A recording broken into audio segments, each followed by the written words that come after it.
Those of you planning to travel to Dubai, please, you have to be very careful. That country does not like Nigerians. The guy I'm about to interview right now has a very painful story to share. This is his story. The next thing I heard is bangs on the door. There comes Dubai police. They said, "Where is your boss? He can take me out and shoot me and throw me in the desert and nobody will know." That is what the state CID man told me. All my properties, I did not pick any single item. They picked my passport, picked my driving license and my Emirates ID. Hi.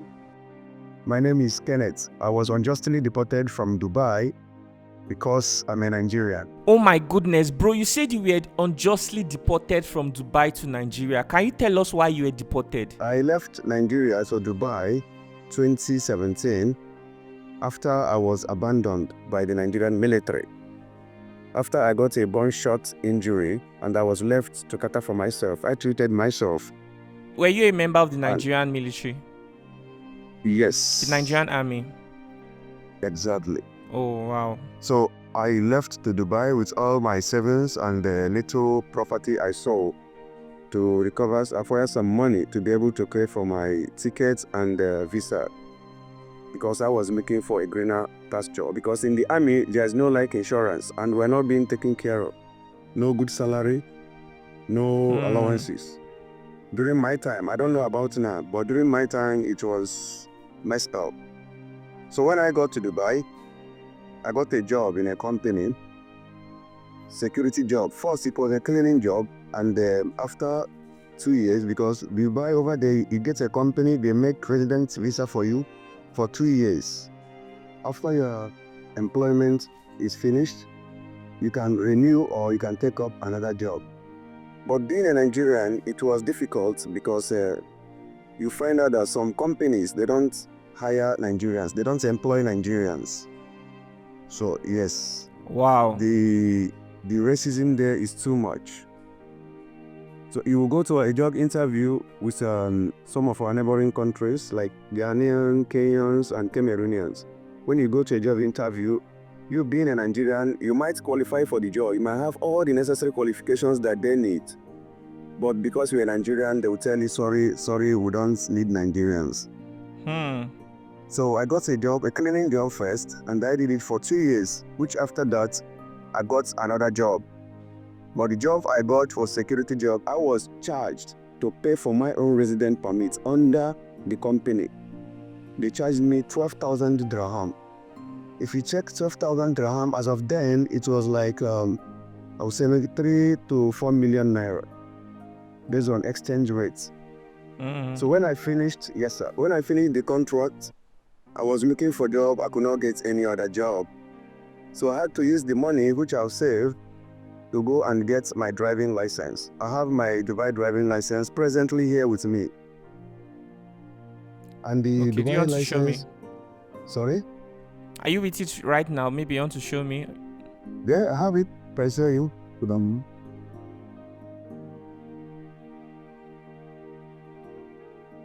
And the reason why this is it. Okay. This is it. This is my license. All right.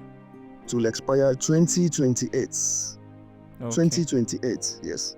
And the reason why I spend such amount of money to get this license is because if you Google, you say Dubai driving license, you can use it in almost all the countries in the world.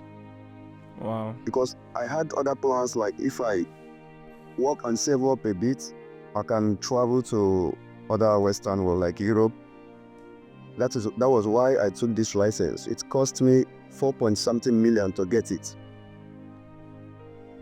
Because at the exchange rate when I did this license was 420 dirhams. 1 dirhams is 420 naira. And it costed me 9,750 dirhams to obtain this license. That was the cost.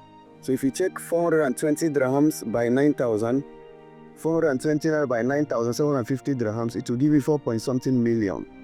Wow, that's a lot of money. Yes, sir. Then even then though, I had the opportunity of buying land back home, but I'm sorry, I did not acquire any property at all, because you can't be acquiring property at home and you remain stagnant in one position in abroad. You are not growing. So I needed to develop myself. That was why I took the decision of getting this license instead of acquiring other properties. Because I know this license will take me far to places and I will get a good life and I can establish and invest from. Yeah, okay. So So when how I were got you this, then deported? Okay, okay, good. When continue. I got this license, I was looking for a job, and I have a colleague which I've worked with in a different company. He's from a Ghanaian nationality. So he introduced me to a family that was looking for driver. So said, bro, you have your license. Please come. Let me introduce you to some people who are looking for a driver. So when I got to the place, it's called the Dubai Silicon Oasis. So when I got there, the man in charge, he called me. He told me, you'll be driving for my wife and my parents. That your job is, if the chef need to buy something, you can take him to market, he buys something to cook in the house. Then if my parents want to do hospital, you can take them. If my wife want to do hospital or vacation, you can take them to airport. I said, okay. They will bargain on the salary. So the salary he was to pay me was 4,500 dirhams. So on the process, when I got the job, I started working for them. So one night I was working. I already got, because I used to have time there. I already bought my car. I bought Nissan Sunny, and the purpose for buying that car was for me to be using it whenever I have chance. I can use it to run. Though in Dubai is not allowed, it's illegal. I can use it to run. Like I established contact to use it to run for taxi. Private taxi. From our African brothers, they will call you, please come take me somewhere. You charge them, they will pay you. So I was using that as a side puzzle. So I was with your working for this boss's family. car? Yeah, my own personal car, no. Okay. Yes. So when I was working for this boss, I was carrying the wife and just family driver. That's my job. So they gave me a small room there in the compound where I'm living. So whenever I close work, I can go anywhere. Nobody disturbs me. So one night, I was around 12 o'clock. I was sleeping. The next thing I heard is banged on the door. There comes Dubai police, Dubai CID. Wow. They all come. Yeah, they came to the building. They said, "Where is your boss?" Me, I don't know what to. I was sleeping until they knocked on my door. I opened the door. They said, where are you from? I said, I'm from Nigeria. He said, Africa, Nigeria? I said, yalla, yalla, come, yalla. And I was putting on only one black trouser and one shirt. So when I came out, they said, where is your ID? So I went. They did not even allow me to go. They have to go with me. They had to go down with me. They picked my passport, picked my driving license and my Emirates ID. But I made sure I picked those things. So that is the only way I can identify myself and my authenticity in that country, my legitimate stay in the country. So when I showed them those things, they said, okay, wait here, where's your boss? They brought phone. They were showing me some pictures. I said, I don't know. I'm a Nigerian. I don't know anything about these people. He said, okay, where is the boss you are working for? I gave them the number. So they called this boss. He came. Then he went out. So he went out with the wife. Then he came back. When he came, they keep him and the wife. They keep the parents. They keep the chef and the cleaner. They keep all of us there. After 1 hour, they drove us out to the state CID. So when we were there, I was still asking questions. Is there any problem? Please, this is my resident permit. I'm not staying illegal in the country. I'm not doing any illegal job, please. And I'm from Nigeria, Africa. They said, just wait. Within 24 hours, we'll do our investigation and we'll let you go. I said, okay. I was asking my boss, is there any problem? He said, don't worry, I should wait. Even if there is problem that they will release me, I don't know anything. I'm just an employee for them. I said, okay. So, pumped in 4 hours, 48 hours. We're there. 3 days. Then I started, I was not comfortable anymore. I was like, what's going on, sir? What is it? This is my ID. This is my passport. I'm not staying here illegal. What is the problem?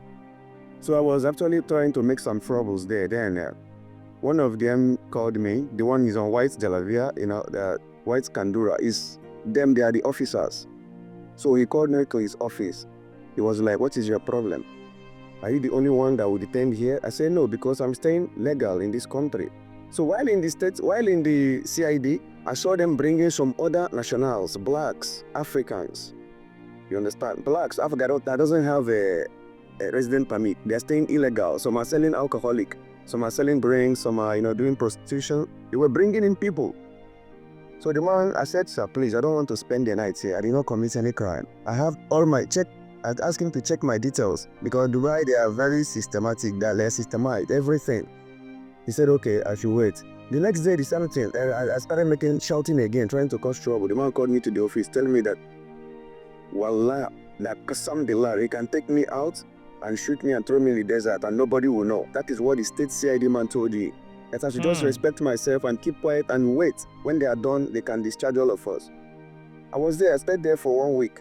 As I think on the 7th day, they moved us, then they separated us. I did not see my boss again, the person I was working for. So they separated us, they moved me to a different place. That place, it is called Alawil. Alawil is a deportation camp. It's a prison, but it's a deportation prison. So when I got there, I met other officers there. I was trying to explain myself. They told me why I did not speak while we were in state CID. I said I was talking, but they did not listen to me. They told me that, brother, I'm sorry, this place, here there's no going back. Once you are here, after some certain time, they will deport you back to your country. Wow. I started crying, yeah. I started crying at that moment. And I was asking them, please, what about my car? What about my my sink? Everything that they used to live in, both fridge, both you got ACs, they fix AC for all. You don't buy others, but fridge, microwave, clothes, shoe, all those things, televisions, you have to buy for yourself. All my properties, I did not pick any single item. Even your car? And even my car, they told me my car will be going for Emirates auction. That the person I'm working for committed a crime, fraudulent crime, that is illegal. They committed a fraudulent, and so therefore, all the properties they found in that place, they are seizing it. And they will auction, they will sell them after some time. Wow. So, the person you work for, where is he from? Is he an Arab? No, he's not from Arab. He's from he's Asian from this Indonesia. Indonesia. Yeah. So Indonesia now, okay. But the wife is from China. That's what they told me. Then when they took me to that place, they lock us. They now they take our record. That was where they took our record. They take us, they snap us. They took our fingerprints and they push us inside the prison there. So after 3 days, as each time they found for head counting, I will always try to disturb them. Please, let me get a lawyer. I'm staying legal in this country. This is because they took all my item already. My passports and my Emirates ID and my driving license. They took everything.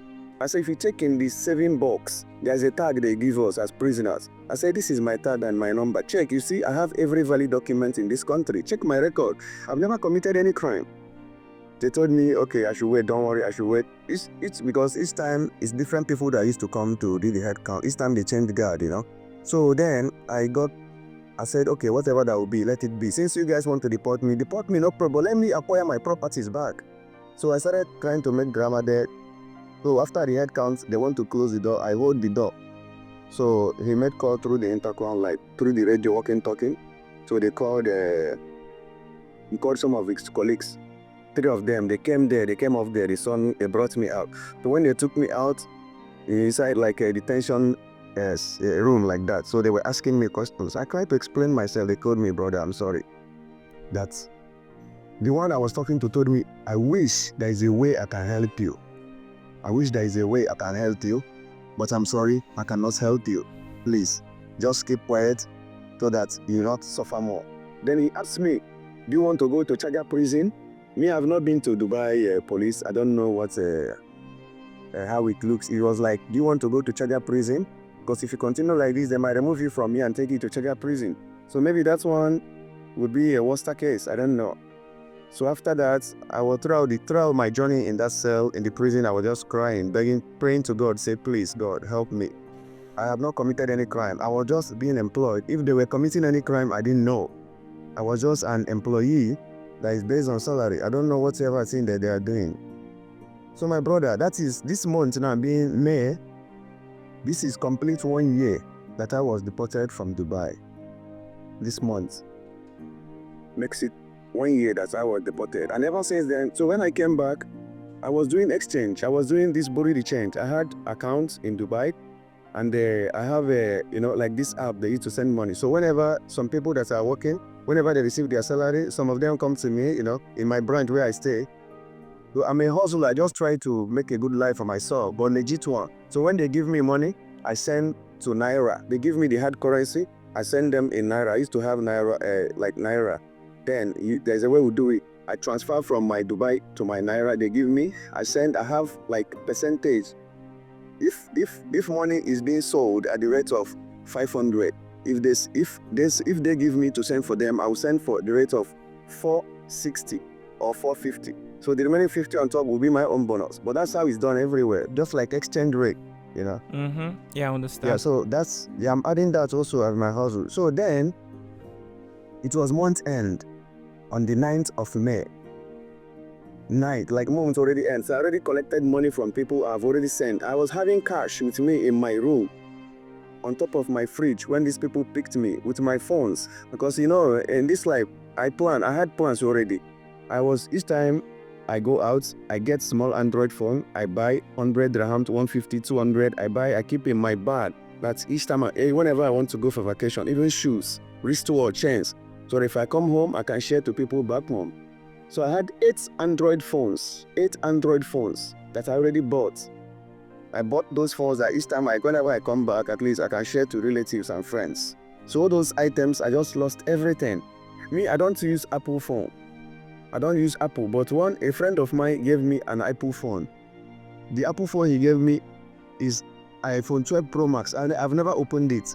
He bought it second hand. In Dubai is 1,700 dirhams. He bought it. I've never opened it. Everything was there. My shoes, everything, my clothes, everything was in the room when they picked me. Okay, I was begging them, please, let me call somebody to give the person, if they can help me. Maybe to carry me in the chair, let me go home to pick some of my items. Or if they can allow me to call somebody so that the person can go and pick some of my items. Because there's a number I still have in my head, Dubai number, a good friend of mine. I still have it off here till today. In fact, the person is from Uganda. My name is Bashir. The person is still helping me till today. That I'm still surviving today at the month end. He's doing security work. He's working with Belhassa Security Services, the company in Dubai, security company in Dubai. Till today, the guy sends me money, 50 dirhams, 100 dirhams at the end of the month. And presently now, 100 dirhams is like 44,000 44,000 like that, 42,000. So each time, it depends on his responsibilities. He can send me 50, he can send me 100, depend. That's what I'm surviving with.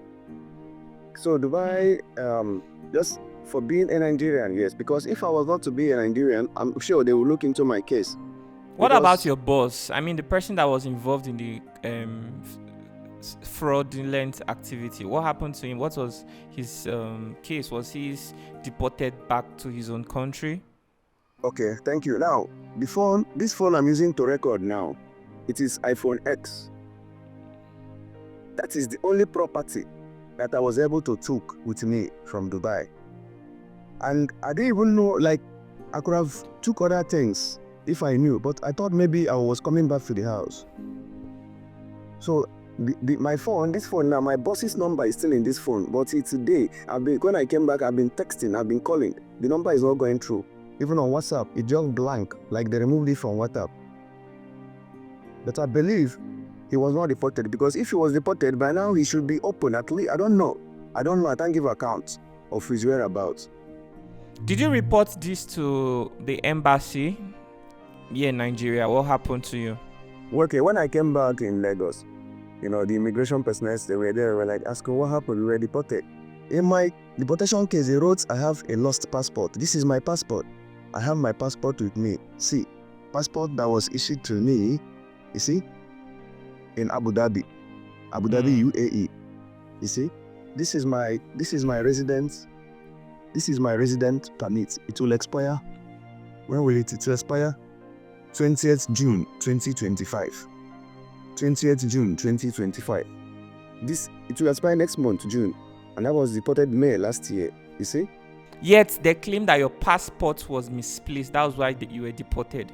That was, yeah, because I'm working, they said the person I'm working is committed a crime, he doing fraudulent activities. And what they wrote there, okay, when they were writing, then when they gave us form, like they gave me form to fill, my nationality. Then they wrote there, like in there's a column there where there is, they say reason for deportation. Because we already know in that form, what they wrote there is emergency traveling certificate. So when they wrote there, the reason for deportation, I said I did not commit any crime. I'm just an employee for so national, and I'm living in their building. And when they arrested me, and I did not commit any crime. So I was expecting somebody from the embassy, Nigerian embassy in Abu Dhabi, to at least come and make inquiries, ask questions. But nothing like that. There was nothing like that. Wow. See. So this is to say that the Nigerian embassy in Dubai is literally almost useless to Nigerians. Of course. Yes, they're not doing anything, really.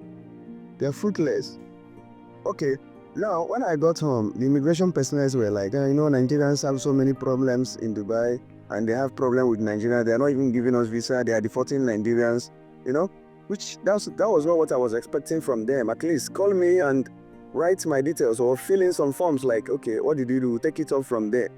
What I was explaining is like, Dubai, we cannot take it off from here. We don't use the same platform. I don't know what. There I won't lie, I was feeling like to commit suicide. Thank God for a good friend of mine who, tabbed me in his place. He fed me, since last year, he fed me for like 8 months until he opened small POS business for me. I was doing POS transaction. He gave me 400,000.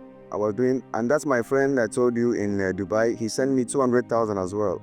I was doing POS till at a point, then I gave up on that POS. Right now, I'm staying with a friend that I would not want to mention that because I don't know.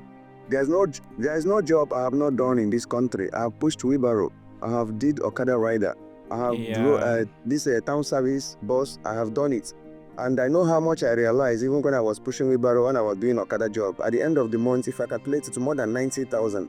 I told you Nigerian Army as a private soldier, though to enter the army as a recruit is one of the worst things any Nigerian youth should try to do.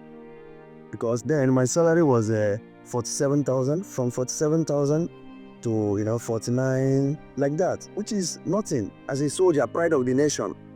So I'm sorry, I won't want to say much thing bad about them, please. Yeah. Because right now I'm helpless. So yeah. So you are still doing your POS business now? No, presently I stopped it. I'm into marketing now. Marketing. What do you market for brands or you work for a company? No. Agents, land agent, which I'm just managing, trying to get back on my feet. Okay, so you help people with buying properties?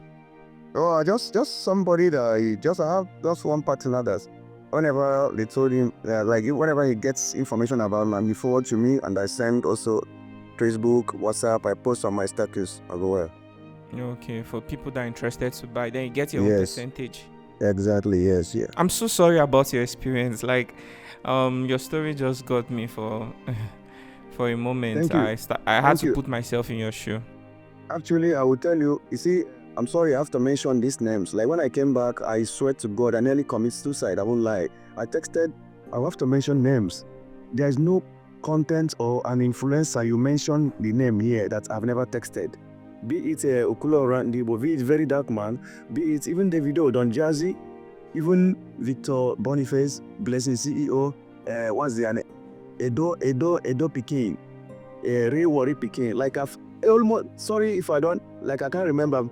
I've texted almost all of them, all. It's not that, I know maybe they might not understand my story, or maybe they are so busy to see my text. If I open my phone, this phone, you see text, Very Dark Man, Instagram, Facebook, everywhere. I just try to, I was like, even if anything will happen to me, let it happen. I don't care. I know. I was just helpless and I just needed help. Until this moment, really, I won't lie. I still need help to get myself back on my feet. I'm sorry they did not respond to you. To be honest, speaking as somebody who a lot of people also reach out to, to be honest, it is not everybody I respond to. Just because I'm having this interview with you now does not mean that It's the same way I'm also responding to every other person. It's probably because you were lucky enough for you to be noticed. Do you understand? Yes, sir. When you are in a position like this, you have lots of people reaching out to you every time, and it Right. is almost impossible to see everybody's request.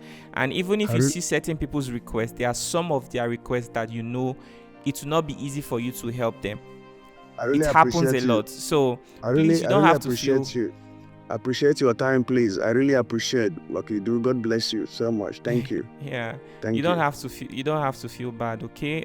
It's possible they are busy. I've also been in situation too. Many years ago, I used to go to celebrities DM as well to try to get their attention, but I understand. I felt bad, but life changes, it gets better, and when God begins to help you, you also know what it feels like to be in that position. So what is something you are looking forward to do with your life right now? I'm thinking of a way we can help you. People are watching your story right now, so maybe Okay. this might just be an opportunity for you to tell people what help you are looking for and how they can be of help to you to bounce back. The truth be told, it's true. I need help, but I am not sure I can be able to, like, say I'm looking for job to be an employee for someone. No, I cannot. I just need, if I can get help, maybe.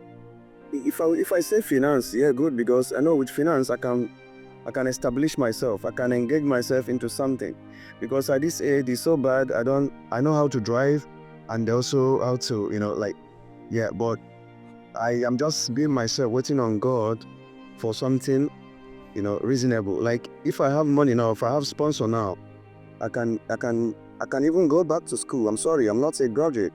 I can go to any tech school and have a hand job. Yes, I need to have something doing, like a trade.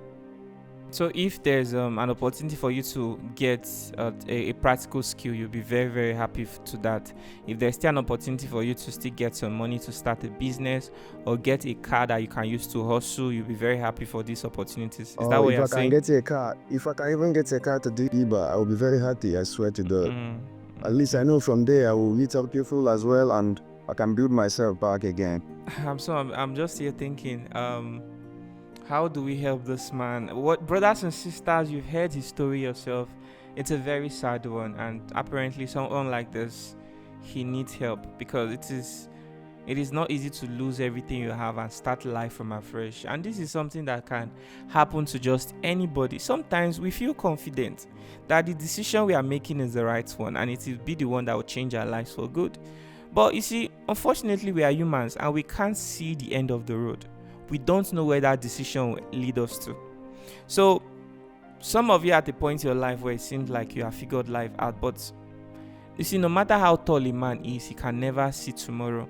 You can never be too intelligent to see 2 days ahead of your own life. Anything can happen to anyone, and that is why we've built this community, a community of positive minds where we can truly be our brother's keeper. Okay, remember what Christ said. I don't know, people watching me, you're from a different religion, maybe you're a traditional worshiper, maybe you believe in Allah, Muhammad, I don't know, but what I'm trying to say is, as humans, we should try to be our brother's keeper. Let's see how we can help this young man. If you're interested to help him, please, that would be a very noble thing to do. So, sir, I usually don't call people's phone number in my videos because of security reasons. I'm thinking Okay. how I can assist you. I don't know. Can you call your account number? Let's see. Maybe that will be better. Then if anybody wants to speak to you directly, they can reach out to me via email, luckyududavid@gmail.com or luckyudustudio@gmail.com. And once I confirm the person's identity, I can send your contacts to them, because what I don't want is a situation where you don't know who's watching, I don't know their intention. So because of what has happened in the past, I try as much as I can to protect my guests. Do you understand? So call your account number. Let's see those who have listened to your story and they feel like they want to support your journey, no matter how little. Call it so someone can just drop something. Okay, sir. Sorry, Lucky Do. What I want to say is, truly, I know after you edit this video, like, you call in my account number now, and think anybody that wants to help me can come through you. Then you can ask me, please, because you know why. Okay, you prefer people to okay, no problem. And also for mentioning the names of all those influencers and content creators. These are people that I love what they do. Yeah, and that but is you don't why have to stop loving them. No, come on, bro, stop. Of course, you don't have to stop. Sure. It's just your perspective right now. Yeah. See, most of these people might be dealing with issues you don't even know about. And you can't tell how many people are also in their DM. Like, if they are helping every single person that is coming to them, their platform will not even be what it is right now. And again, they just can't help everybody, right? So it's just a good thing that there's a platform like ours, Lucky Udu Studio, where we tell people's story and even help them see, help them get visibility and help. So you can't really blame these people. I've really been in your situation, no.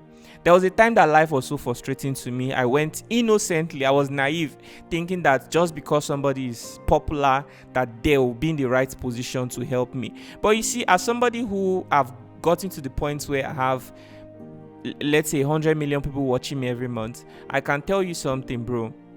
Life is not the way you think it is. Even some of these names you are calling, some of them I know them in physical. Some of them are not doing as well as you think they are doing, to be very honest. Some of them have their own struggle, financial struggles that you don't even know about. Just because they are popular does not translate to them being financially okay. Some of them just have popularity, and popularity does not in any way translate to wealth. That's just the sad reality, and a lot of people don't know this. You can be making videos but not making even 1 naira from it. It's very, very possible. So please, I don't want you to feel bad. And some people, this is show business to some people, so they feel like putting in good appearances, visiting people that their houses are looking so nice just to take pictures and make videos will help them to get some advantage on the internet. So that's what people call fake life, and it's some people thrive very well doing this. Apparently that kind of life is not for me. I like to stay very real. I'm not saying this for saying sick. I'm just trying to let you know what really happens behind the scenes, and I don't want you to go on with this mentality that they disappointed you. They can still be of help to you tomorrow. You never can tell. So please, I don't want you to think so much about it, okay? I've also been in your situation. I know what it feels like, whether it's celebrities or even pastors. I've reached out to a lot of people, even politicians, but apparently nobody cared to even listen to me. So I felt bad, but at the end of the day, I had to pick myself up, and today I thank God for everything He has done for me. So please, I'm sharing your story today. One day I'm going to come back to this very video, and you'll be so grateful that God has brought you far. Your life is not going to end this way, okay? Do not use a particular season of your life to judge your future.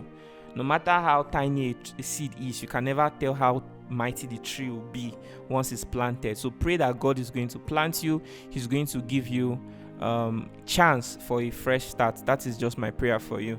So if there's anybody interested to reach out to this young man, for security reasons we cannot disclose his details, please reach out via email luckyududavid@gmail.com, and I'll be more than happy to connect you with him. Please reach out, and God bless you so much. All right, bro, thank you so much for sharing your story. I sincerely appreciate your time, and I'm so sorry about your experience. I pray that God is going to give you speed for all the years and all the properties and opportunities you've lost. God is going to restore them in tenfold and more. I hope that you learn from your mistakes. It's possible that there were mistakes you made. Maybe for some situations you saw the red flag, but you probably ignored it for reasons best known to you. I don't know the true story, but what I'm trying to say is that you yourself should have learned from this experience. Use it to make better decisions for your future, okay? And I wish you well. Thank you very much for sharing your story. Thank you so much. I appreciate it. Thank you, Lucky. God bless you. You're welcome. So let's say bye to the viewers now. You can look at your camera right now and say bye.